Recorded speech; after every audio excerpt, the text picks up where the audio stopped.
अर्थसंकल्प 2026 मधून अर्थमंत्री निर्मला सीतारामन यांनी अनेक मोठ्या घोषणा केलेल्या आहेत. दरवर्षीप्रमाणे आयकर क्षेत्रात अर्थसंकल्पातून काय बदल झालेले आहेत यावर सर्वांचं लक्ष लागलेलं होतं. इन्कम टॅक्स बद्दल बजेटमधून 3 महत्त्वाच्या घोषणा यावेळी करण्यात आलेल्या आहेत. नवा आयकर कायदा सुद्धा लागू करण्यात आलेला आहे. बजेटमध्ये टॅक्स बद्दल नेमकं काय बदललं, या 3 महत्त्वाच्या घोषणा कोणत्या जाणून घेऊयात. पहिली महत्त्वाची घोषणा म्हणजे 1 एप्रिल पासून नवा आयकर कायदा लागू करण्यात येणार आहे. या नव्या कायद्याअंतर्गत सोपं आणि सुलभ आयकर रिटर्न फॉर्म्स लवकरच सरकारकडून नोटिफाय केले जातील.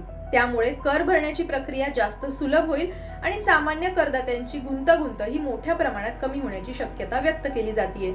आयकर परतावा भरण्यासाठी 31 ऑगस्ट पर्यंत मुदत देण्यात आलेली आहे. दुसरी महत्त्वाची घोषणा म्हणजे शेअर बायबॅकवर सर्व प्रकारच्या हिस्सेदारांसाठी म्हणजेच शेअर होल्डरसाठी कॅपिटल गेन कर लागू करण्याचा निर्णय अर्थसंकल्पात जाहीर करण्यात आलेला आहे. आता शेअर बायबॅक म्हणजे काय? म्हणजे एखादी कंपनी स्वतःचेच शेअर बाजारातून किंवा शेअर होल्डरकडून परत खरेदी करते. हे शेअर्स परत खरेदी करताना जो नफा त्या कंपनीला होतो त्यावर आता सरकार कर लावणार आहे. तिसरी घोषणा म्हणजे स्थावर मालमत्तेशिवाय इतर मालमत्तेची माहिती इन्कम टॅक्स विभागाला न दिल्यास आतापर्यंत दंड नव्हता, मात्र आता नॉन डिस्क्लोजरवर दंड आकारला जाईल. तसंच मिस रिपोर्टिंग केल्यास थेट 100% कर दंड आकारण्याची घोषणा सुद्धा करण्यात आलेली आहे. याशिवाय अपघात विम्यातून मिळणाऱ्या रकमेवर कर लागणार नाहीये, अशी महत्त्वपूर्ण घोषणा सुद्धा अर्थमंत्र्यांनी केलेली आहे.